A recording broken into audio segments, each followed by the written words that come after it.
Welcome back.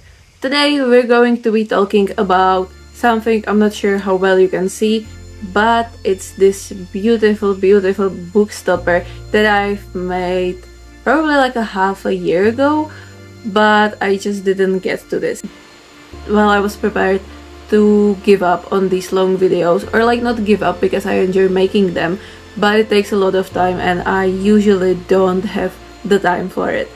But I've decided after reading through some comments that I'm gonna give it a chance, and hopefully there's like one long video a month. That's probably not gonna happen, but I'll really try, because now we have the Vengeful Spirit, then there's the Naragal Necron Kitbash number 2, then there's going to be Servo Scully, and no, Sally the Servo Skull, that's the right one. Then there's going to be the sister that is this close to being done, and then of course Gilliman's coronation. So we have a lot of things to do, I just don't know if I have the time. And also I was asked on YouTube, weirdly enough, and also on Instagram to do more lore videos, or like base these videos when I do something around lore, and I would love to, but the problem is with me personally is that I'm very opinionated and I just don't like other legions. Like, I obviously love Emperor's Children because I have Fulgrim and he's going to be forever in my heart. If you can see the book Fulgrim right there, then there's his little portrait before he was corrupted, and that's going to be there forever. I also love Horus and Luna Wolves. Okay, Sons of Horus kind of suck, but whatever. And I also love Ultramarines, and everyone is now telling me it's just because they are the poster boys, but honestly I always thought Gilliman is cute. Regarding the lore, I absolutely adored Horus, which is probably very obvious, but I also kind of loved his ship, and I thought it's like I saw it somewhere on Pinterest, I think, and there was this medieval fregatta or something, and it was used as a book stopper, and I was like, I need this, but with Warhammer. And since in between the book stoppers is Horus Heresy books, I was thinking it's going to be really smart to make it into the Vengeful Spirit, which the ship, I mean, it had to be so amazing when it was new and uncorrupted, and then someone decided to corrupt it, and Erebus, I blame you. But you know, everything changed and it's suddenly not as pretty, but still, like, there's so much, like, lore wise, emotion wise, all of the admiration, it's still there, at least for me. So I've wrote up a little something about the Vengeful Spirit, and hopefully we can put it somewhere in here.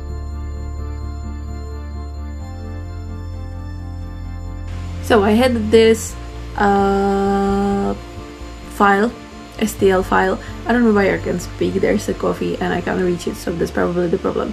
However, I had this file and I started printing it, and I knew it's going to be full of supports, but I guess I didn't realize how many supports there will be, and like what the actual print is going to look like, because all of the little antennas, the cannons, everything, it printed perfectly. Problem was, it was so tiny, I just had to be so careful removing all of the supports, and it was kind of like there was resin everywhere, which I strongly don't recommend. But also I don't understand why can't Games Workshop just make some, I don't know, special edition of the ships, or at least, like, I don't know, make Gloriana and let people modify it or something, because like, what the hell, what's your problem there? Like, you make tanks, there's titans, and we can't have the ships? What? Why? I don't get it.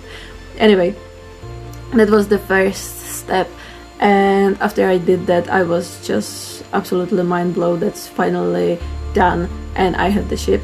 Then I had to wait for the plastic L profiles.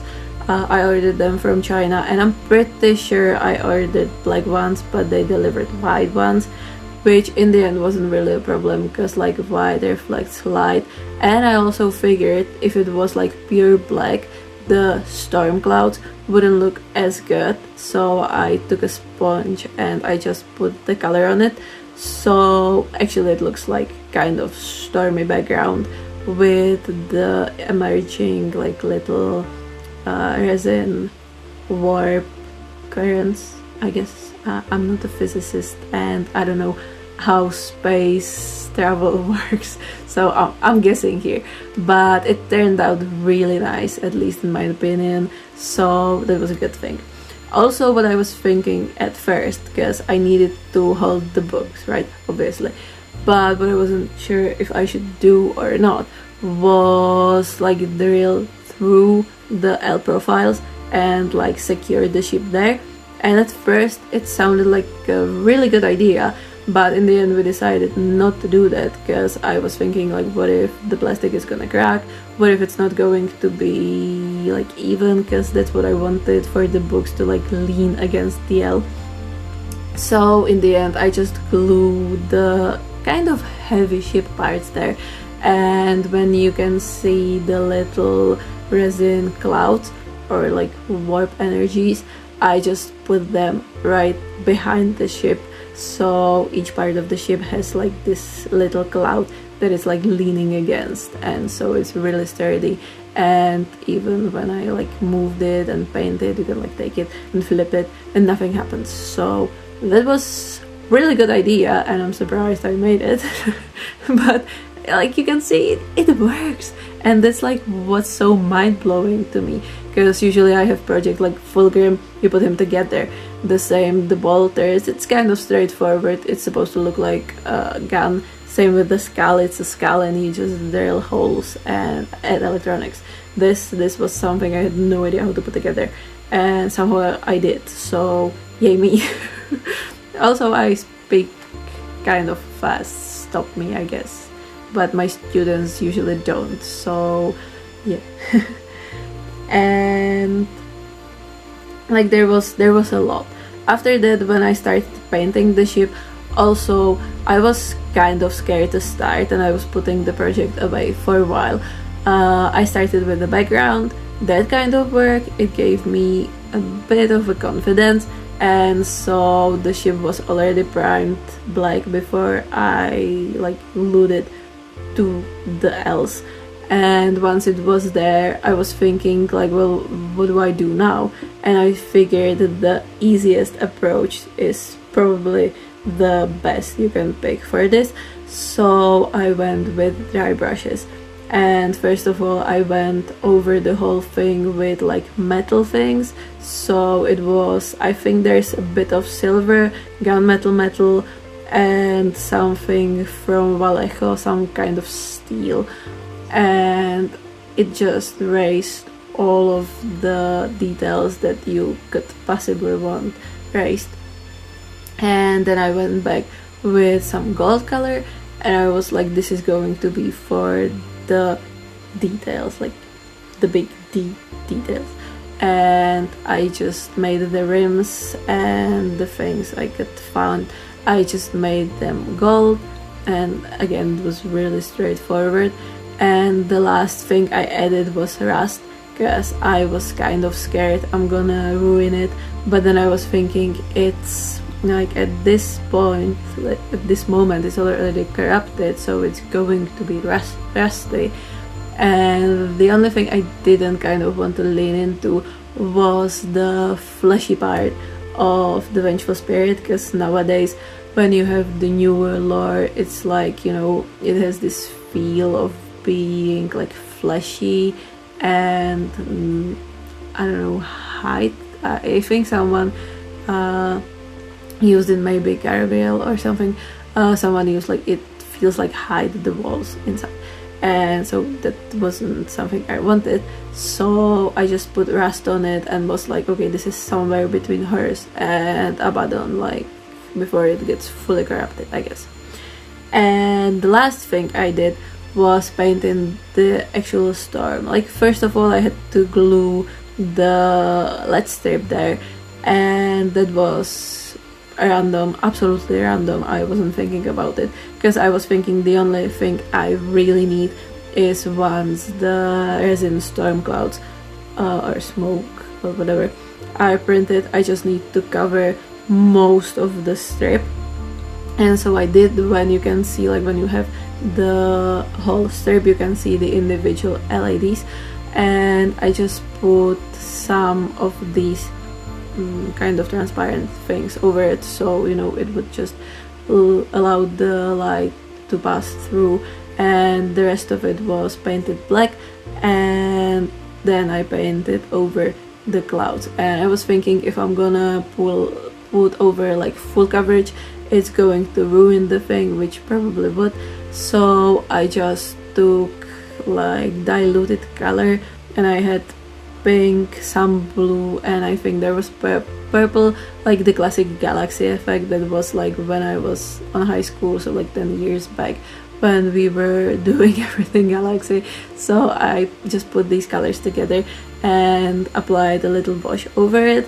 And the last step that I was thinking was gonna make it maybe a little bit more interesting was just put some white streak over it, so it's not as like muddy and uninteresting when it's not glowing.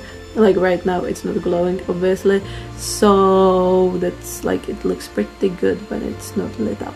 But when it is lit up, especially in night, it's like, it's my masterpiece and I absolutely love it, and I hope I can do some more projects like this.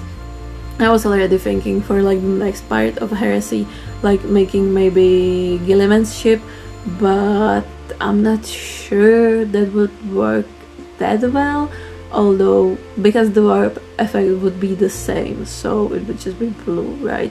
So I'm not sure about that.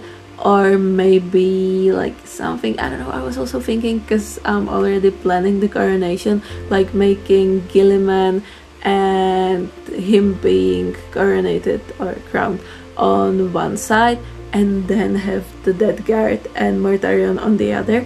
But I haven't decided yet. Also, Mortarion is kind of like, he looks kind of intimidating, so I'm not sure I'm up for that, but it would be a cool idea. And I also have 2 more shelves like ready for something. So yeah, I'm thinking. Anyway, hope you enjoyed that.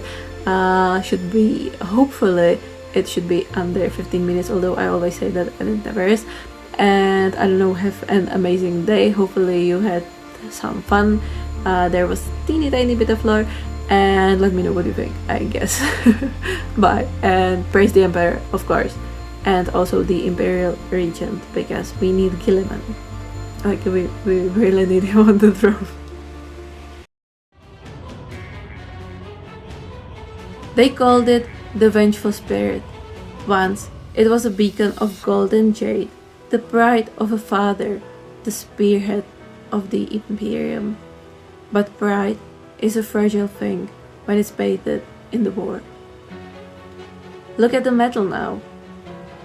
It is the physical stain of heresy. After the siege, when the War Master fell and the Emperor's dream turned to ash, the ship didn't just retreat, it bled. It carried the rust of 10,000 failure into the Eye of Terror. Horus is dead. The Luna Wolves are a memory, but as the Vengeful Spirit emerges from the Empyrean, steered by a sun who refuses to mourn, it carries a darker purpose. The gold is gone, only the rust, the shadow, and the vengeance remain.